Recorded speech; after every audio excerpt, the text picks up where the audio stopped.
ഒരു ജാമ്യാപേക്ഷ പരിഗണിക്കുമ്പോൾ ഹൈക്കോടതി ആയാലും സെഷൻസ് കോടതി ആയാലും 5 കാര്യങ്ങളാണ് പ്രധാനമായും പരിശോധിക്കുക.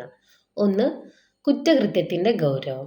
ബലാത്സംഗം, കൊലപാതകം, ദേശവിരുദ്ധ പ്രവർത്തനങ്ങൾ തുടങ്ങിയ ഗൗരവകരമായ കുറ്റകൃത്യങ്ങൾക്ക് ജാമ്യം കിട്ടാൻ അത്ര എളുപ്പമല്ല. 2. പ്രഥമ ദൃഷ്ടിയാൽ കേസ് നിലനിൽക്കുമോ എന്നത്.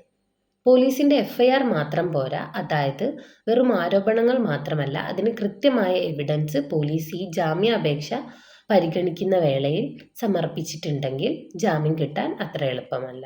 3. പ്രതിയുടെ മുൻകാല പശ്ചാത്തലം. പ്രതി എന്തെങ്കിലും ക്രിമിനൽ ആക്ടിവിറ്റീസിൽ ഇതിനു മുൻപ് പങ്കെടുത്തിട്ടുണ്ടോ ഇല്ലയോ എന്നത് ജാമ്യാപേക്ഷ പരിഗണിക്കുമ്പോൾ കോടതി പരിശോധിക്കും.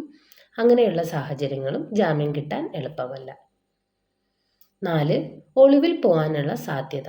ജാമ്യം കിട്ടിക്കഴിഞ്ഞാൽ പ്രതി ഒളിവിൽ പോകാനുള്ള സാധ്യതയുണ്ടോ എന്ന് കോടതി പരിശോധിക്കും.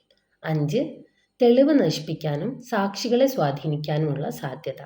ജാമ്യം കിട്ടിക്കഴിഞ്ഞാൽ ഈ പ്രതി തെളിവ് നശിപ്പിക്കാനും സാക്ഷികളെ സ്വാധീനിക്കാനുമുള്ള സാധ്യതയുണ്ടെങ്കിൽ അത് നിങ്ങൾക്ക് കോടതിയെ ബോധ്യപ്പെടുത്താൻ സാധിക്കുകയാണെങ്കിൽ കോടതി തീർച്ചയായും മുൻകൂർ ജാമ്യം അനുവദിക്കില്ല.